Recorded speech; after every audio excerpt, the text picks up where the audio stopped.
All right, guys, we're back at it with another video and another big trade, but this time it's Brandon Saad being shipped out of Chicago for the second time in his career, along with Dennis Gilbert, who's really just an AHL player for the most part, in return for Nikita Zadorov, the young defenseman from the Colorado Avalanche, who was originally drafted and traded by the Buffalo Sabres in the first round of 2013, was traded just a year or so after being drafted in the NHL as part of that Ryan O'Reilly deal. Zadorov goes to Chicago along with another AHLer for the most part, and Antoine Lindholm. Very interesting deal. I know that this may be coming out a little bit later than the trade happened, but I had to break the one with Andreas Janssen as well. So if you haven't checked that video out, make sure you do after this one. But a lot of things happening in the hockey world right now, as we all know, and this was a very interesting deal between two rivals for the most part. You know, Colorado dominated the Chicago Blackhawks all of last season, and it's just interesting to see this deal happen. I like this deal a lot for both sides, truly. When you look at the situation for the Avs, they currently have just under 10 mil in cap space now, 9.96 mil to be exact.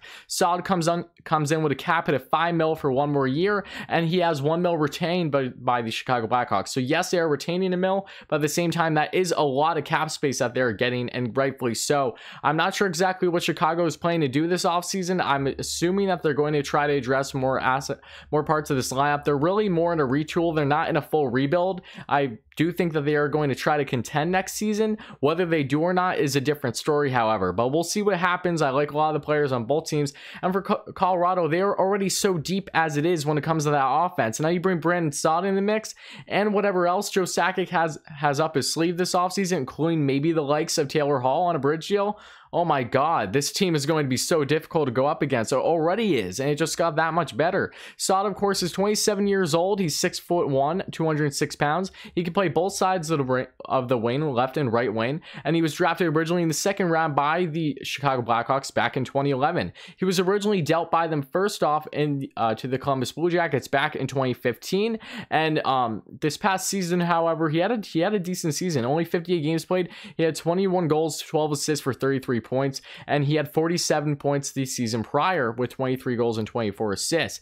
And before that, in his return to Chicago, when he had that short stint in Columbus for 2 years, those were the best numbers of his career. He had 53 points respectively in each of the 2 seasons in which he was in Columbus, and then ends up going back to Chicago, and the deal sending Artemi Panarin the other way, which was because of cap reasons. It is just crazy the amount of times the Chicago Blackhawks over this past decade have shipped off players for little to nothing, or just not for their value, at least because of the cap crunch. It really is baffling, but I understand it. They had such a cap crunch as it is, going back to their 3 Stanley Cups in 6 years, and I understand it, but regardless, it is a lot to take in for Chicago. But here we go now. If you look at how Saad stacks up with his overall career numbers, he's had 45 points in 5 of his NHL seasons, at least 45 plus points, I should say. He has 1 season with at least 30 plus goals, and that was during his time with the Columbus Blue Jackets. For Saad, you can expect anywhere between 20 to 25 goals out of him. He's a very reliable goal scorer for the most part, and yes, he may be streaky at times, but he isn't going to be needed to be anything crazy for the likes of the Colorado Avalanche. He will be in that top 9, most likely on that second or third line, and he will do great for them. They already have a fantastic offense as it is.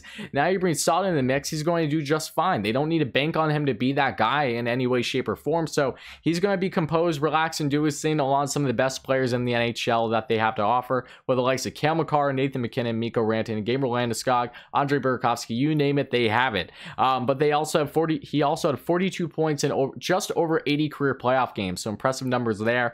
And Dennis Gilbert has a cap at 925K. He is just an AHL for the most part. Left-handed defenseman, 25 years of age. He's 6'2", 216 pounds, originally drafted in the 3rd round by the Chicago Blackhawks in 2015. He had 21 games played this past season with the Blackhawks, only had 3 points, including 1 goal and 2 assists, and he had 30 games played in the AHL this past season as well, including 1 goal and 6 assists for 7 points. So Gilbert, just part of this deal. Same thing with Lindholm, just for the cap. Really nothing more than that to that extent, I would assume. But now getting on the Blackhawks, now they have 8.4 million cap space that they're working with, so that's great for them. I figured that Saad was going to be dealt. He's been rumored to be dealt really over this past year, so none of this was that surprising. Just to see him go to Colorado, however, was kind of surprising in my mind. I did not expect that, at least. But Zadorov in this deal, he has a cap at a 3.2 mil for another year. Zadorov is very interesting here because he's 6'6", 235 pounds. He's a big boy. He is really an impressive defenseman at times. He may kind of throw you off. You know, the consistency hasn't always been there for Zadorov, but he is nonetheless a very strong and very young and reliable stay-at-home defenseman. He can play both the left and right side defense, and he's going to come into Chicago where they have glaring holes on their defense as it is. They aren't getting any younger with the likes of Duncan Keith leading the way, and yes, they do have some younger guys in there. Boquist, who looks like he's going to be a stud, but nonetheless, you bring Zadorov into the mix, it's going to bring some stability and some more youth to this defensive core that desperately needs it, and they're going to look to contend for playoffs next year. Whether they get there or not is a different story, but I do expect them to give it their all nonetheless with what they currently have. But then you go further. He was originally drafted in the first round in 2013, as I mentioned, by the Sabres, and in 64 games played this past year for the Avs, he had 13 points, including 4 goals and 9 assists. The year prior, however, he had 14 points, including 7 goals and 7 assists, and his best career season, statistically speaking, was back in the 17-18 season, which he had 20 points, including 7 goals and 13 assists. As I mentioned, he was part of that Ryan O'Reilly deal years ago with the Avalanche and the Sabres, so take that into account as well. This is going to be his third NHL team. Very same situation for Saad. This will be his third NHL team as well. But you get on to more stats here now with Antoine Lindholm. Just has a cap at $742.5 thousand, another AHLer, 25 years of age as well. And Dennis Gilbert is 23, by the way, not 25. I apologize about that. But he's a defenseman as well, lefty, 5'11", 191 pounds, originally drafted in the 5th round by the Avs in 2014. Had 4 games played in the NHL for the Avs this year, just 1 point, 1 assist, and had 45 games played in the AHL this past year, including 3 points, 1 goal, 2 assists.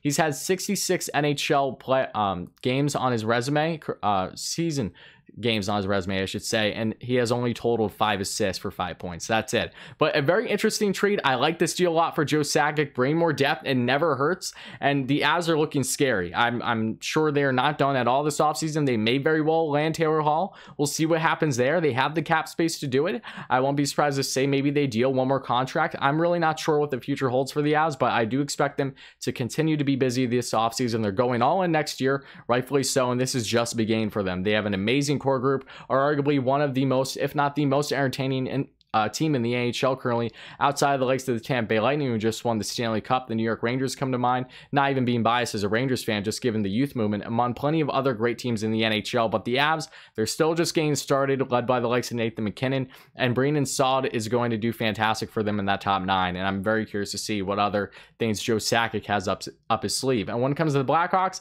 they're going to look to contend for the playoffs next year, and bringing in a guy in Zadorov is not going to hurt them too much. They need help on that defense, no question. Yes, losing Saad may hurt them a little bit on the scoring front, but at the end of the day, Chicago has fared well in the past with really getting guys almost out of nowhere, whether it's the likes of Europe or some decent draft picks to make some offensive things happen. Look at Dominic Kubalik, for example. Really great story there. But nonetheless, I want to hear your thoughts, as always, guys, in the comments below. Avs, Hawks, and hockey fans overall, how do you feel about this deal? Who do you feel won it? In my personal opinion, I think the Avs won this. But I do think it helps Chicago a lot, freeing up that cap space. Even with them retaining 1 mil, they bring in a young, controllable defenseman in Zadorov that should truly help them quite a bit on that blue line as a stay-at-home defenseman.